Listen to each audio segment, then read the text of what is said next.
Innal hamdalillah nahmaduhu wa nasta'inuhu wa nastaghfiruhu wa na'udzu billahi min syururi anfusina wa min sayyiati a'malina may yahdihillahu fala mudilla lahu wa may yudlil fala hadiyalah.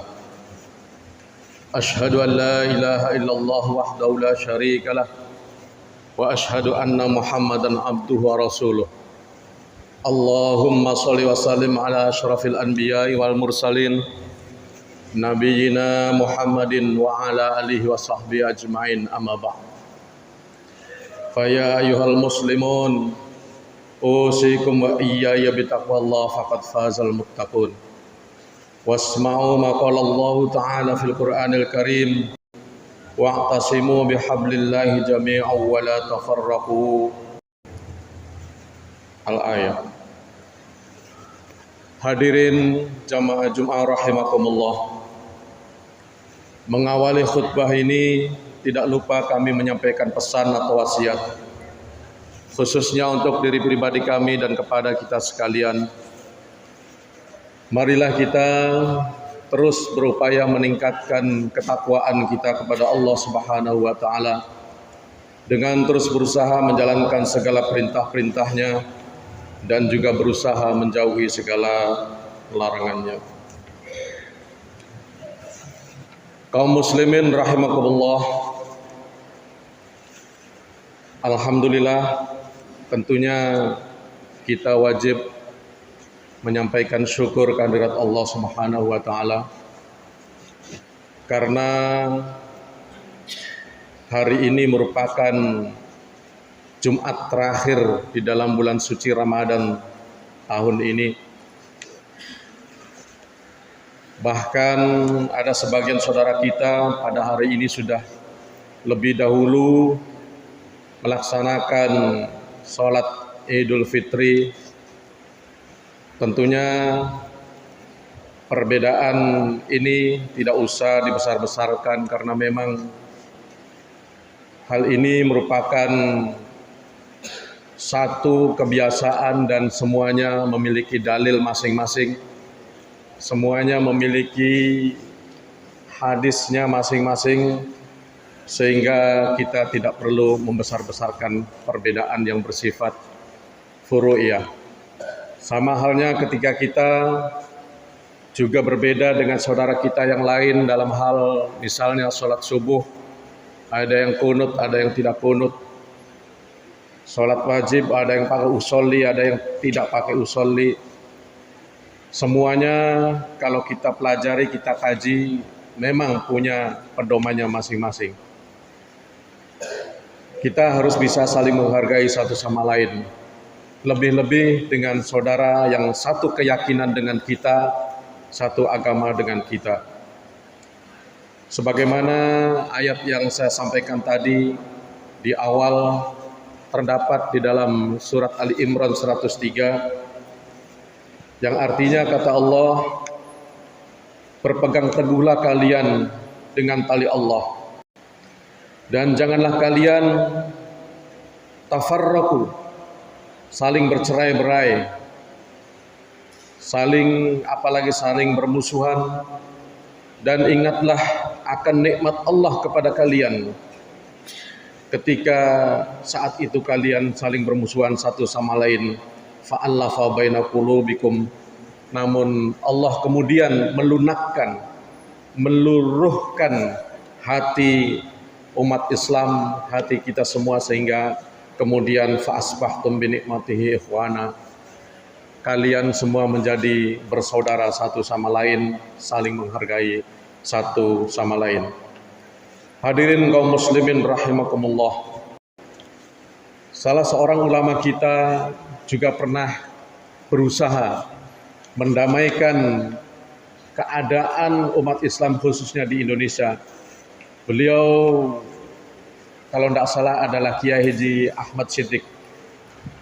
Itu pernah mencetuskan tentang 3 ukhuwah yang harus kita pegang, yang harus kita punyai, yakni ukhuwah Islamiyah, ukhuwah watoniyah, dan ukhuwah insaniyah. Ukhuwah Islamiyah adalah persaudaraan sesama muslim. Makanya saya sampaikan tadi, Ya kecuali memang kalau ngakunya Islam tetapi kitabnya beda. Menganggap Rasulullah Muhammad SAW dia bukan nabi terakhir misalnya. Atau hal-hal yang berkaitan dengan akidah. Maka tetapi itu tidak perlu kita kemudian berkelahi secara fisik. Cukuplah kita saling tabayun, saling tausiah, syukur-syukur bisa menyadarkan mereka. Nah ini yang ukhuwah yang kedua adalah ukhuwah watoniyah. Kita juga memaklumi bahwa kita hidup di negara Indonesia dalam artian punya aturan sendiri, punya hukum sendiri, punya dasar negara sendiri yang tentu harus kita junjung. Kita juga sudah tahu insya Allah ya, beberapa ulama Indonesia juga sudah mengkaji bahwa tidak ada satupun dari dasar negara Indonesia ini yang bertentangan dengan ajaran Islam. Mulai dari sila ketuhanan yang Maha Esa, bahwa itu sesuai selaras dengan kalimat Qul huwallahu ahad, bahwa Tuhan itu, Allah itu adalah Esa.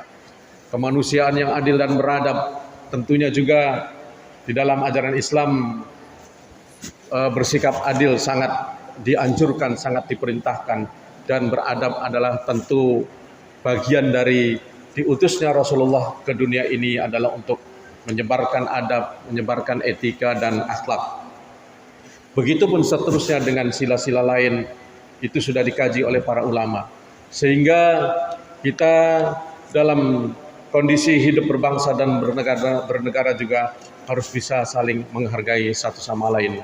Harus saling bisa toleransi dengan orang yang berbeda keyakinan dengan diri kita.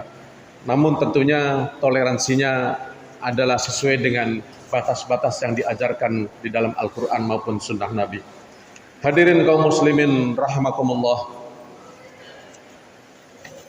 Di samping itu pada kesempatan kali ini khatib juga ingin mengingatkan kepada kita bahwa mari Ramadan yang akan berakhir, yang hari ini adalah hari terakhir, akan meninggalkan kita tentunya. Mungkin di antara kita juga ada yang sedih. Kenapa? Karena bulan yang sangat mulia, bulan yang penuh dengan rahmat, dengan maghfirah, berkahnya sangat luar biasa, berbeda dengan bulan-bulan lain. Beberapa sahabat Nabi justru begitu pergi Ramadan, bahkan lagi Idul Fitri yang harusnya gembira, masih ada yang sedih. Ditanya kenapa bersedih padahal sudah Idul Fitri, saya masih cemas apakah ibadah saya selama Ramadan ini diterima oleh Allah Subhanahu wa taala. Itulah sebabnya mudah-mudahan kita semua berharap, berdoa agar ibadah kita, baik puasa kita, qiyamul lail kita atau ibadah lainnya, semuanya diterima oleh Allah Subhanahu wa taala. Amin ya rabbal alamin. Dan tentunya ada yang perlu kita ambil dari Ramadan ini, pelajarannya. Cukup banyak Ramadan mengajarkan kepada kita. Salah satu saja yang kita ambil, insya Allah kita bisa menapaki kehidupan penuh dengan ketenangan, ketentraman, dan kedamaian. Apa itu salah satunya?